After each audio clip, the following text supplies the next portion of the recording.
2025년에는 총합 2,310만 원으로 1인당 510만 원 정도를 더 받게 돼요.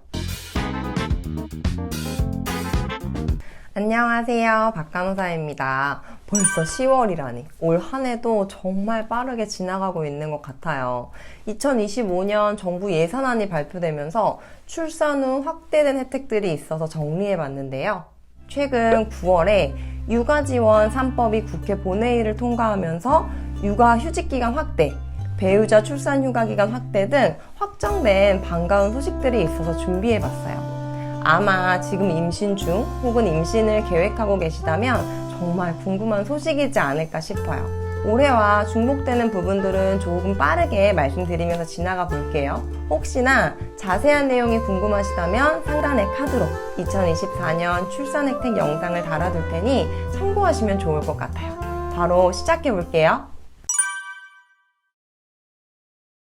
출생아 1인당 200만원으로 국민행복카드의 바우처 형태로 지급되는 첫 만남 이용권, 유흥업소 상품권 등 일부 업종을 제외하고 전 업종에서 사용이 가능하고 산후조리원에서도 결제가 가능해요. 출생 후 1년까지만 사용 가능하고 이후 미사용분은 소멸되니 잊지 말고 꼭 사용하시고요. 둘째 아이 이상부터는 300만원이 지급돼요. 0세는 월 100만원, 1세는 월 50만원을 현금으로 지급받는 부모급여. 출생일 포함 60일 이내에 신청해야 되고 매달 25일 지급돼요. 출생신고 시 같이 신청하시거나 복지로에서 온라인 신청 가능해요. 만 8세 미만 아동을 대상으로 매월 25일 현금 10만원이 지급되는 아동수당. 출생일 60일 이내에 신청해야 출생한 달부터 소급받아 지급받을 수 있어요. 신청일이 지나게 되면 앞전 달의 금액은 소급이 불가하니 가능하면 출생신고 시 같이 챙겨주세요. 신청은 주민센터나 복지로에서 온라인 신청 가능해요.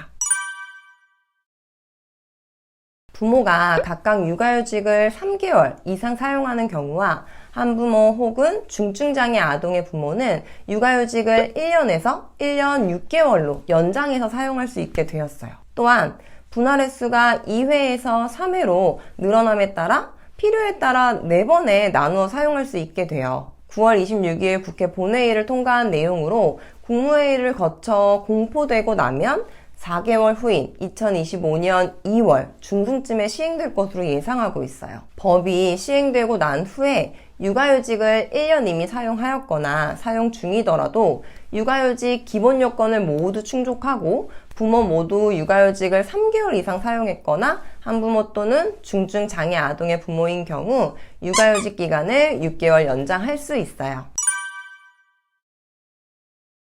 배우자의 출산 휴가는 출산을 앞두고 있거나 막 아이를 낳은 배우자를 돕기 위해 제공되는 유급휴가예요. 아기가 태어나면 적어도 한 달은 산모랑 신생아를 돌볼 수 있도록 현재 10일이었던 배우자의 출산 휴가가 20일로 확대되었어요.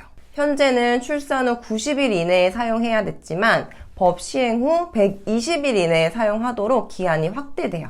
또한 현재는 1회 분할하여 사용이 가능한데 분할 횟수도 3회로 확대돼서 최대 4번까지 나누어 사용할 수 있게 돼요. 법이 시행되고 난 후 휴가를 사용 중이거나 기존 휴가 일수 10일을 모두 사용했더라도 90일의 청구기한이 남아있는 경우에는 확대된 20일의 휴가 일수를 적용받을 수 있어요. 현재 출산한 경우 배우자의 사업주가 10일의 유급휴가를 주도록 되어 있지만 우선지원 대상 기업에 소속된 근로자의 경우 정부와 회사가 함께 지급하고 있었어요. 법 시행 후 우선지원 대상 기업 근로자에 대해서는 정부의 급여 지원 기간도 5일에서 20일로 확대될 예정이에요. 현재 육아기 근로시간 단축을 통해 주 5일, 1일 8시간 근무하는 근로자는 근무 시간을 최소 1시간에서 5시간까지 단축해서 근무할 수 있어요.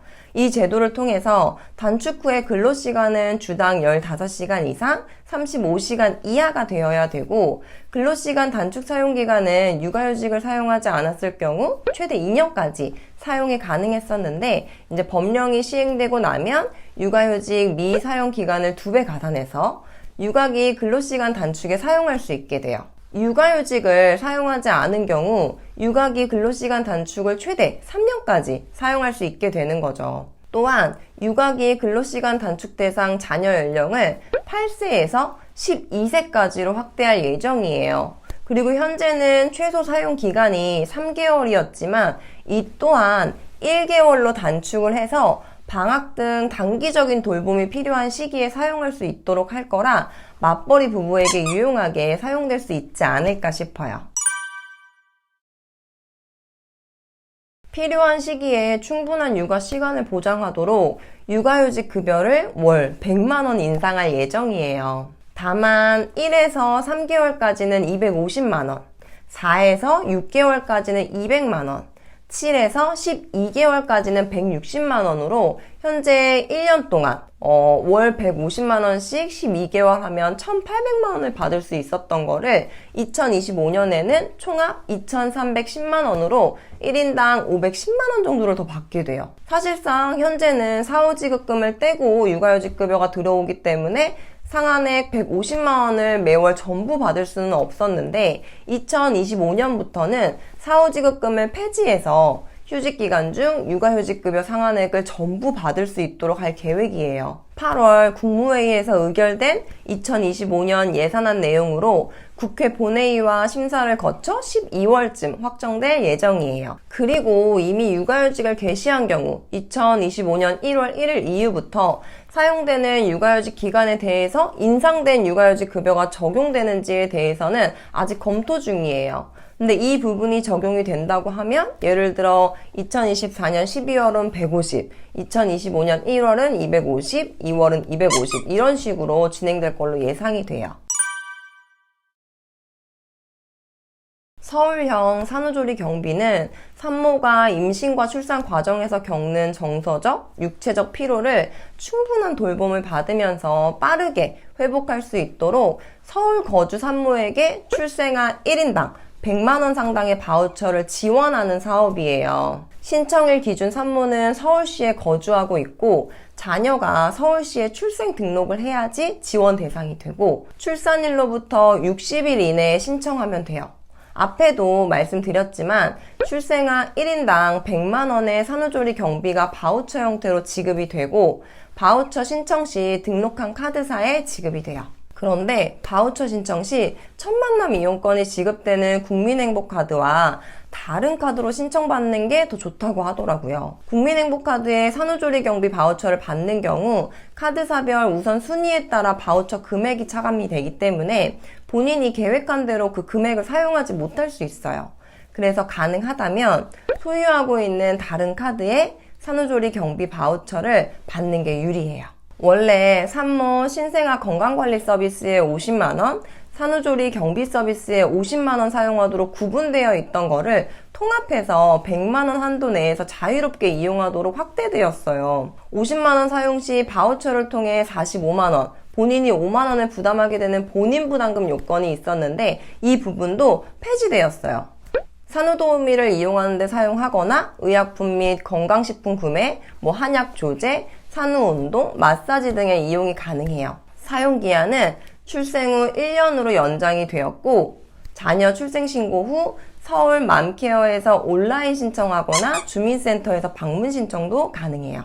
이 외에도 출산지원금이나 산후조리원 지원금이 있을 수 있는데 지역별로 지원 내용이나 금액이 다 다를 수 있으니 주민센터나 보건소에 꼭 문의해보세요. 2025년부터 자녀를 출산한 무주택 가구라면 소득기준과 부모의 나이에 상관없이 출생아 1명당 매월 30만원씩 2년간 총 720만원을 지원받을 수 있어요. 새로운 주거대책의 하나로 전국 최초로 주거비를 지원하는 제도예요.